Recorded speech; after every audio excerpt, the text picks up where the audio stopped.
السلام علیکم، آپ دیکھ رہے ہیں بول نیوز، میں ہوں مونس رضا۔ ہیڈ لائن کے بعد اہم خبر سے بلٹن کا آغاز کریں گے۔ سب سے پہلے آپ کو بتائیں کہ دہشت گردوں کے سرپرست افغانستان کے جھوٹے دعوے بے نقاب ہو گئے اور ان کا پول کھل گیا۔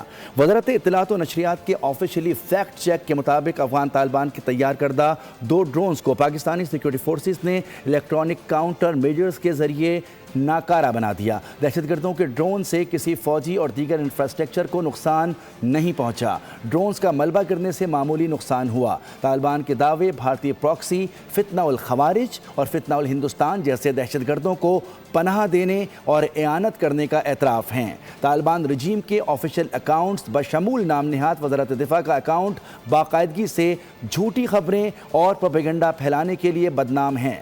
نام نہاد افغان طالبان وزارت دفاع نے پاک فضائیہ کے طیارے گرانے اور پائلٹس کو گرفتار کرنے کے جھوٹے دعوے بھی بے شرمی سے ڈیلیٹ کیے۔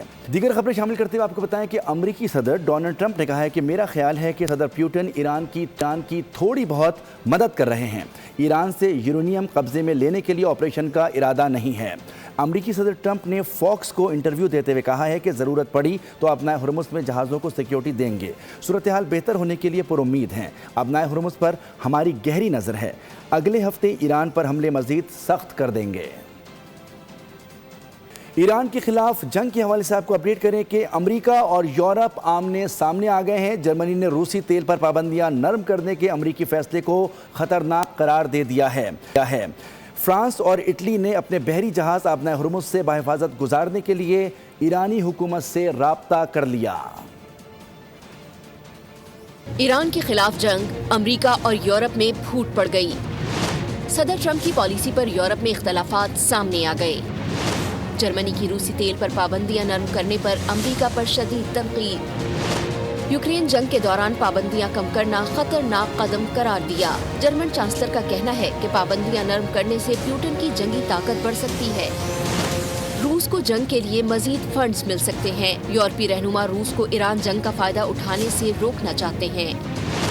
ادھر فرانس اور اٹلی نے اپنے بحری جہاز آبنائے ہرمز سے بحفاظت گزارنے کے لیے ایرانی حکومت سے رابطہ کر لیا۔ اخبار فائنینشل ٹائمز کے مطابق یورپی ممالک جنگ کو مزید پھیلائے بغیر توانائی کی سپلائی بحال کرنا چاہتے ہیں۔ دوسری جانب ایران نے ترکیہ کے بحری جہاز کو آبنائے ہرمز سے گزرنے کی اجازت دے دی۔ آبنائے ہرمز میں کمرشل ایکٹیویٹیز عملاً ٹھپ ہو گئی ہیں اور بلومبرگ کے مطابق 24 گھنٹے کے دوران ایک ہی بحری جہاز آبنائے ہرمز عبور نہیں کر سکا ہے۔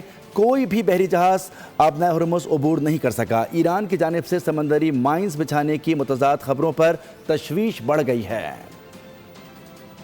امریکہ مشرق وسطی کو آگ میں دھکیلنے کے در پہ ہے۔ امریکہ نے ایرانی اعلیٰ قیادت مشتبہ خامنائی اور علی لاریجانی کے سر کی قیمت مقرر کر دی۔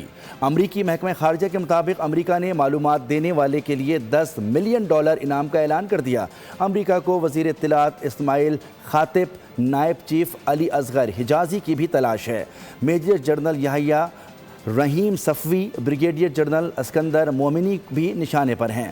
سیکریٹری سپریم کونسل علی لاریجانی آج تہران میں یوم القدس ریلی میں شریک تھے۔ اور اب کچھ دیگر خبریں شامل کرتے ہیں اور آپ کو بتاتے ہیں کہ وزیر اعظم نے اہم اعلان کر دیا ہے۔ وزیر اعظم نے کہا ہے کہ انٹرنیشنلی قیمتیں پیٹرولیم مصنوعات کی بڑھی ہیں، لیکن ابھی وہ براہ راست بوجھ عوام پر نہیں ڈال رہے۔ پیٹرولیم مصنوعات کی قیمتوں میں اضافہ نہیں کیا جا رہا۔ وزیر اعظم نے اہم اعلان کر دیا، کہا کہ وعدے کے مطابق جس قدر ہو سکا عوام تک ریلیف پہنچائیں گے۔ اللہ کے کرم اور سفارتی اور معاشی ٹیم کی کوششوں سے خام تیل کی ملکی ضروریات کے لیے مناسب مقدار موجود ہے۔ پیٹرولیم مصنوعات کی قیمتوں میں اضافہ نہیں کیا جا رہا۔ وزیر اعظم نے اہم اعلان کر دیا، کہا وعدے کے مطابق جس قدر ہو سکا عوام تک ریلیف پہنچائیں گے۔ اللہ کے کرم اور سفارتی معاشی ٹیم کی کوششوں سے خام تیل کی ملکی ضروریات کے لیے مناسب مقدار موجود ہے۔